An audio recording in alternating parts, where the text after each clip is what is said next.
Alors, bonjour Constance. Merci d'avoir accepté l'interview merci à toi d'avoir accepté cette interview avec le Club Digital en pleine période de confinement. Donc, tu es à distance à Mâcon. Merci en tout cas d'accepter cette interview. On souhaitait t'interviewer parce que tu es alumni UM Lyon, mais tu as aussi 20 ans d'expérience sur le digital, des postes très intéressants sur les secteurs de la beauté, du luxe, de la mode. Alors, j'ai regardé ton parcours, j'ai noté quelques expériences à retenir.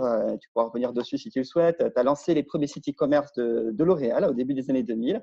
Tu as piloté le programme de fidélisation de Unilever et le service marketing chez Sephora. Tu as créé un département digital chez Camaïeu en partant de rien. Et puis, en 2016, ta dernière expérience, tu étais CDO et CMO des Galeries Lafayette et du PHV. Tu étais en charge de la transformation digitale du groupe. Alors, tu y as, j'ai noté, refonder le programme de fidélisation, lancer un data lake omnicanal, créer une nouvelle segmentation client à partir de machine learning. Tu as même lancé un service de ship from store. J'espère que j'ai tout juste.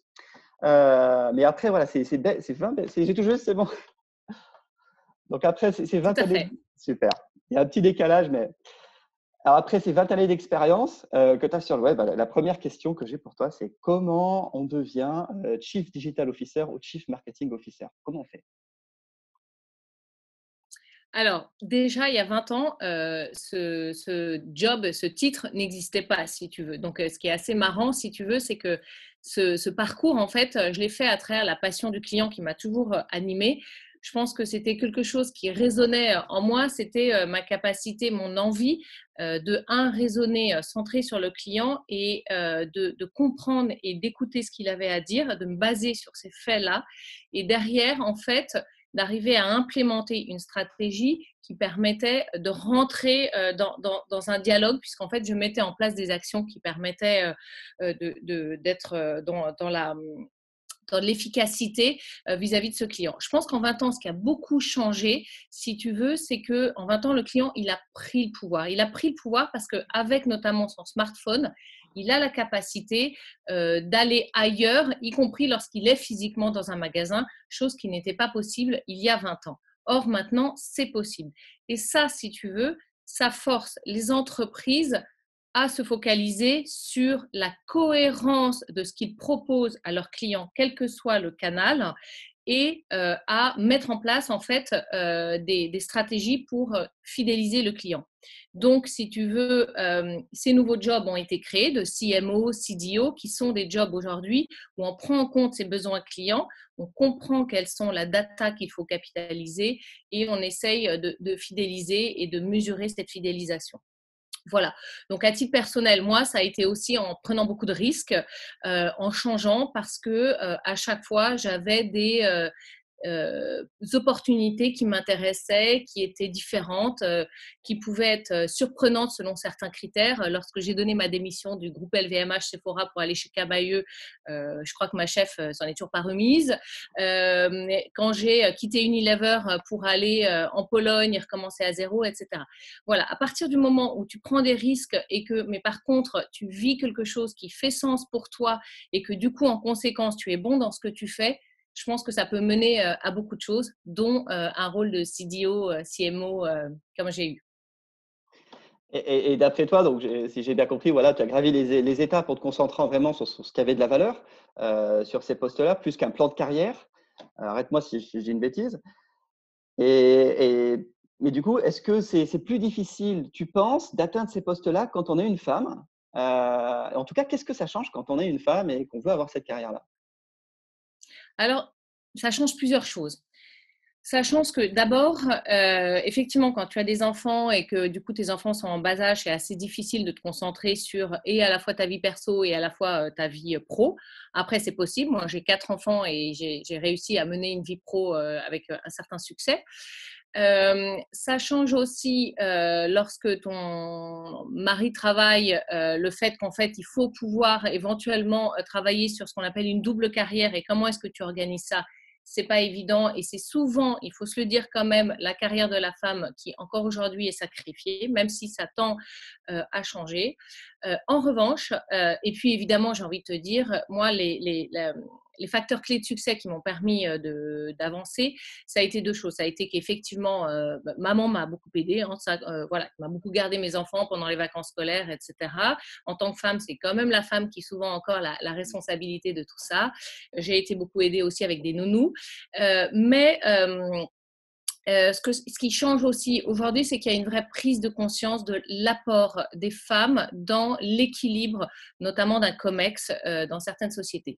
Et les entreprises se mettent aujourd'hui à essayer de détecter le potentiel des femmes qui se détectent un peu plus tard que les hommes pour passer dans les CODIR ou dans les COMEX parce que justement elles ont des enfants et donc elles n'ont pas pu, entre guillemets, mettre le même coup d'accélération à leur carrière. Moi, chez LVMH, si tu veux, j'avais suivi des formations justement sur comment détecter le potentiel des femmes, qui étaient intéressants et qui étaient donnés par des DRH de LVMH. Et puis, ce qui change aujourd'hui, c'est que si tu veux, à travers tous ces index d'égalité hommes-femmes, etc., il y a une mise en exergue des entreprises qui ne jouent pas le jeu. Et ça peut être un critère de choix pour des femmes d'aller dans une entreprise qui promeut plus ou moins l'égalité homme-femme. Moi, si tu veux, ce que je trouve intéressant, c'est que lorsque tu es bon ou lorsque tu es professionnellement quelqu'un d'intéressant, c'est pas parce que tu es une femme ou c'est même pas parce que tu es enceinte qu'on va te refuser un poste. Je vais te donner deux exemples. Quand je suis rentrée de Pologne pour Sephora, j'ai donné ma dème de Sephora Pologne et Sephora France a souhaité me garder alors même que j'étais enceinte d'un mois. Et idem, autre exemple dans le même genre, quand j'étais aux Galeries Lafayette, j'ai voulu embaucher une directrice artistique digitale. J'ai trouvé une fille géniale, mais elle m'a dit, je ne viens pas parce que je suis enceinte d'un mois, donc je ne peux pas venir. Je lui ai dit, Anne-Estelle, je t'attends, va, fais ton bébé, pars en congé mat et tu viendras après ton congé mat. Donc, elle est arrivée au Galeries Lafayette un an après que je l'ai repérée. Mais voilà, ça valait la peine de l'attendre et c'était pas parce qu'elle était enceinte que j'allais ne pas la prendre. Donc voilà, donc il y a une vraie prise de conscience de ce que peuvent apporter les femmes dans un équilibre et ces femmes aujourd'hui arrivent à conjuguer une carrière et une vie professionnelle et je veux dire pardon personnelle. C'est de beaux exemples. Merci pour ces deux beaux exemples et ravi que les choses changent, en tout cas de ce côté-là, de voir que ça avance. Mais il y a aussi, je pense, voilà, il y a 20 ans en fait, d'expérience sur le digital, ça a beaucoup changé. Il y a eu beaucoup de révolutions. Alors, il y a eu le mobile, il y a eu les réseaux sociaux, il y a eu l'explosion du e-commerce, la data, l'intelligence artificielle et j'en passe. Il y a eu beaucoup de changements techniques, technologiques. Par contre, il y a toujours le marketing. Et moi, la question que j'ai pour toi, c'est comment, parmi tous ces changements, qu'est-ce qui ne change pas en fait sur le marketing? Est-ce qu'il y a des fondamentaux immuables que tu as vus tout au long de la carrière qui sont restés les mêmes et qui sont toujours vrais aujourd'hui? Alors, si tu veux, le marketing répond toujours à la question de que offre-t-on et comment offre-t-on ça à notre client. Alors, effectivement, le marketing en 20 ans, c'est beaucoup outillé, tu l'as dit, notamment grâce à de l'intelligence artificielle, notamment grâce à de la data. Mais en revanche, le rôle du marketing qui est fondamental, c'est de donner envie aux clients de rejoindre la communauté de la marque, d'acheter des produits, de bénéficier du service que l'entreprise a à exploiter.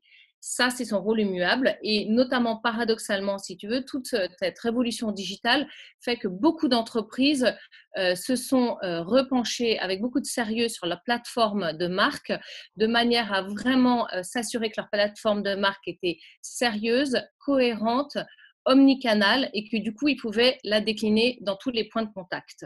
Donc, tu vois, ça, c'est vraiment un fondamental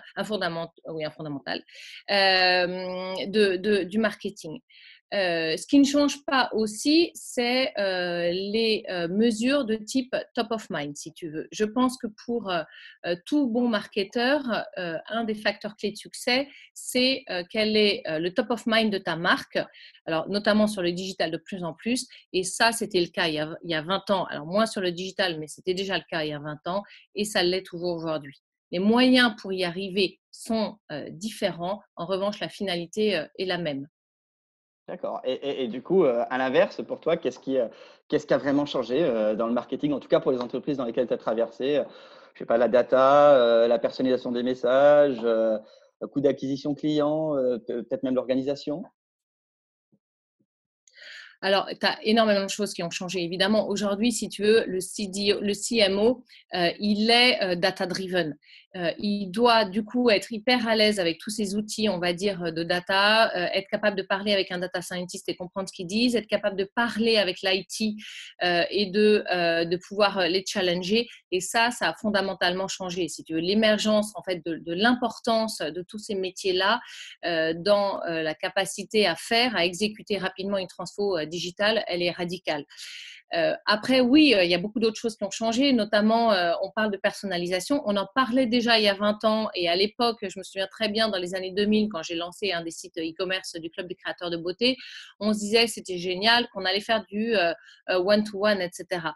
La réalité, c'est que ce n'était pas possible de le faire. Maintenant, si, il y a des outils, notamment d'intelligence artificielle, qui te permettent de personnaliser des messages ou une navigation sur ton site web en temps réel et de manière pertinente. Donc ça a changé si tu veux. Il y a beaucoup plus d'outils qui sont modulables, qui sont au service de cette vision marketing que tu dois avoir en amont. Donc, si je résume, il faut toujours avoir une vision marketing, on va dire, pour ta marque, pour ton produit, pour ton expérience client. Et ça ne change pas.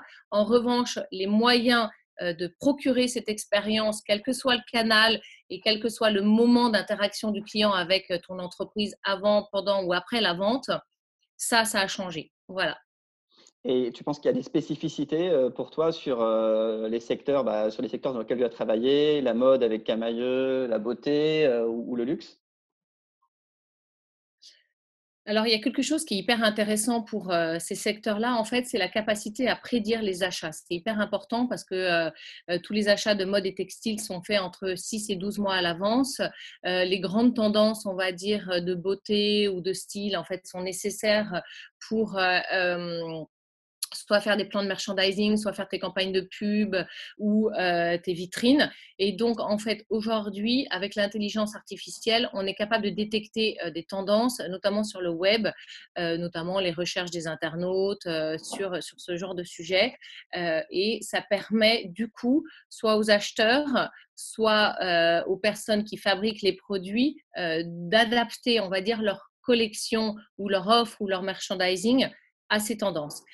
Ça a radicalement changé, j'ai envie de te dire, l'équilibre entre l'offre produit et le client. Il y a 20 ans, LVMH, L'Oréal, c'était des boîtes, ou Unilever ou Procter, hein, c'était des boîtes qui avaient une proposition de produit et c'était un produit qui était très efficace ou très appétant et les gens l'achetaient parce qu'en fait, si tu veux, la proposition de valeur, elle était dans cette appétence-là. Aujourd'hui, toutes ces sociétés-là, en fait, il n'y en a pas une qui ne prend pas en compte ce que le client souhaite. Et après, ils vont proposer un produit qui va être plus ou moins, on va dire, dans l'innovation, plus ou moins en rupture. Mais il y a un vrai changement de paradigme, y compris pour des acheteurs ou des gens qui fabriquent ça. Donc voilà, donc la modification structurelle pour les entreprises, c'est que cette transfo digitale, elle impacte non pas seulement le marketing, mais aussi toutes les directions de l'entreprise. C'est super intéressant, mais du coup, quand tu dis que vous êtes capable d'identifier des tendances avec l'intelligence artificielle, concrètement, est-ce que tu as un cas particulier à nous partager? Oui, alors écoute, très clairement, tu vois, je vais te donner un exemple, mais de regarder en fait l'évolution des requêtes d'une marque sur Google, ça te permet quand tu es les Galeries Lafayette, de te dire, bah, tiens, cette marque, elle est de moins en moins requêtée, peut-être qu'on va pouvoir la sortir d'ici 6 mois parce qu'elle est moins recherchée en amont sur Google. De même qu'il y a beaucoup, en fait, si tu veux, d'effets de mode qui sont globaux, mais qui ont des mises en lumière qui sont différentes dans leur timing. Donc, il y a des modes qui vont commencer en Asie et qui vont arriver 6 mois plus tard en Europe. Mais ça, si tu le détectes, ce qui est en train d'être demandé et requêté en Asie et que du coup, tu te dis, bah, tiens, dans 6 mois, ça va venir en Europe, et bien là, tu peux vraiment travailler sur son merch, sur ta mise en avant, voilà, du fait que c'est la panthère qui est le truc à la mode en ce moment. Ben voilà, tu mets en exergue tout ce que tu as de panthère dans tes magasins. Alors, tout ça, je trouve ça effectivement que vous avez été très loin, en tout cas, dans les Galeries Lafayette, de ce que je comprends sur cette personnalisation, sur ce choix de l'offre. Et donc ça, tu m'as même voilà, parlé d'un data lake, d'un projet data lake que vous avez lancé, que vous exploitez avec du machine learning. À l'inverse, quand tu étais chez Camaïeu avant, tu as lancé un département digital from scratch. A priori, il y avait très peu de budget parce que la société était en difficulté financière. Les deux situations paraissent très opposées. Pour toi, est-ce qu'il y a des leçons particulières à en tirer? Est-ce qu'on peut vraiment se lancer sur le digital, sur des projets comme ça, sans vraiment investir? C'est possible? Alors, déjà, Camaïeu n'était pas en difficulté financière, mais était une boîte sous LBO. Donc, pour le coup, si tu veux, les investissements en termes de CAPEX étaient extrêmement, on va dire, contraints. Mais c'est possible. C'est possible pourquoi? Parce qu'aujourd'hui, si tu veux, l'ambition que tu donnes au digital, c'est la même. À savoir, j'écoute le client, je prends en compte ce qu'il a à me dire et je m'organise de manière à lui procurer la meilleure expérience possible. En revanche, effectivement, les moyens pour y arriver peuvent être très différents, mais je pense que si tu veux, les attentes d'un client quand il va aux Galeries Lafayette ne sont pas exactement les mêmes attentes qu'un client qui va chez Camaïeu. Et donc, tu peux adapter ton offre, on va dire digitale, parce que ta marque n'est pas exactement la même. Et puis aussi, Camaïeu, par exemple, et d'autres sociétés avaient un certain nombre d'avantages qui étaient, par exemple, le fait d'avoir un parc informatique plutôt homogène. Donc, en fait, une capacité, si tu veux, à prendre en compte des produits qui étaient déjà disponibles sur le marché, à les plugger et à les mettre donc, dans l'écosystème, j'ai envie de dire, informatique de Camaïeu assez rapidement. Les Galeries Lafayette, effectivement, les moyens étaient beaucoup plus importants, mais il y avait des spécificités qui étaient liées au parc. Tu vois, Haussmann, le Galerie Lafayette d'Haussmann n'a rien à voir avec un Galerie Lafayette de province. Et donc, en fait, si tu es obligé de développer des outils spécifiques qui sont effectivement chronophages et qui prennent beaucoup de temps. Donc, tu peux réussir des deux manières différentes. Tu as des solutions plus, on va dire, déjà définies pour des petites sociétés et tu passes par du spécifique lorsque tu as des spécificités liées à ta taille ou à ton histoire dans des plus grandes boîtes.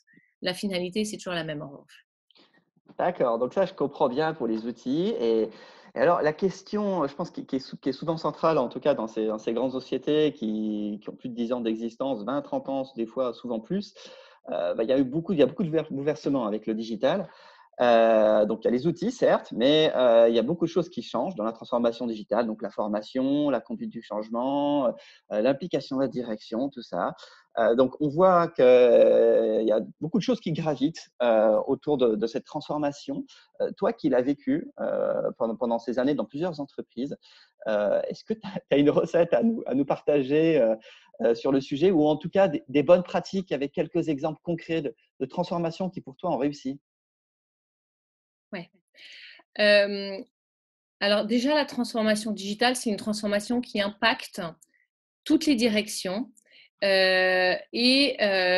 Parfois, la direction, le CDO ou le CMO peut être vu comme quelqu'un qui va demander beaucoup de CAPEX, la plupart des CAPEX de l'entreprise, et qui va lancer beaucoup de chantiers. Ce qui peut être assez frustrant pour d'autres directions, puisqu'ils ont l'impression que on va dire, tout le focus est mis Qu'est-ce que tu entends par les CAPEX pour notre audience? sur CAPEX et tous les investissements. Tous D'accord. les investissements, excuse-moi, financiers qui peuvent être mis de développement d'outils informatiques, d'achat de licences, etc. Si tu veux. Clairement, dans les 10 dernières années, la plupart des investissements, on va dire financiers, de la plupart des entreprises sont pour accompagner cette transformation digitale et c'est souvent des investissements qui sont faits au détriment d'autres besoins de direction qui auraient eux aussi aimé avoir des outils. Or, évidemment, il faut arbitrer et du coup, souvent, l'arbitrage est fait en faveur de la direction digitale. Alors, je pense que si tu veux par rapport à ça, deux choses. Il faut, un, redistribuer la valeur de cette transformation digitale. C'est extrêmement important que toute la transfo digitale et toute la connaissance qui est acquise grâce à cette transformation digitale soit redistribuée à toutes les directions de manière à ce qu'elles puissent l'utiliser et de manière autonome. Je vais te donner un exemple. Tu as évoqué effectivement le fait qu'on a mis un data lake en place aux Galeries Lafayette qui prenait en compte énormément de données des clients. C'était des données qui étaient à la fois transactionnelles, des données qui étaient à la fois relationnelles. Donc, on a pu faire une nouvelle segmentation qui était basée, faite avec du machine learning. Voilà, ça a été vraiment une nouvelle segmentation de nos clients qui a été très différenciante. Eh bien, grâce à ce data lake client, on a travaillé sur un use case de chaque direction de l'entreprise qui, en fait, ferait du sens pour lui, pour qu'il comprenne et qu'il puisse utiliser ce data lake. Et après, on a formé toutes les directions de l'entreprise à l'exploitation autonome de ce data lake. Je te donne un exemple. Par exemple, un acheteur aux Galeries Lafayette qui lance une marque de chaussures, aujourd'hui peut aller dans ce data lake et peut regarder en fait quel est le type de client qui achète sa nouvelle marque de chaussures. Donc, il a non seulement des données, j'ai envie de te dire, de vente, de chiffre d'affaires qu'il avait précédemment, mais aujourd'hui, il connaît la typologie de profil des clients qui achètent. Donc, il peut se dire, tiens, ben, je pensais que ça serait une marque qui serait plus appétante sur tel ou tel type de profil, ou je m'aperçois que voilà, j'avais prévu qu'il soit acheté avec tel type d'autres produits, ça ne l'est pas, etc. On a vraiment des données aujourd'hui qui servent, on va dire, la compréhension du client pour toutes les directions. Et ça a été super important dans l'adoption. Après, je pense qu'il faut vraiment aussi travailler avec, encore une fois, chacune de ces directions, la main dans la main, pour les amener à comprendre ce que sont ces transformations digitales, surtout éviter le côté je parle avec un vocabulaire que personne d'autre ne comprend, mais voilà, être très pédagogue et être très humble dans la posture. Un autre exemple aux Galeries Lafayette, si tu veux, on a eu une formation qui a été faite par les RH sur des passeports digitaux. Donc 100% des salariés des Galeries Lafayette ont été formés au digital, ce qui était super utile. Et dans cette formation du digital, on a mis dedans en fait des modules qui étaient liés aux outils qu'on leur mettait à disposition pour mieux comprendre les clients, pour avoir accès à des informations que le digital leur donnait. Donc voilà, donc un, partager la valeur, et deux, donner le moyen d'y accéder de manière autonome et en y comprenant le sens qui est apporté à cette transformation.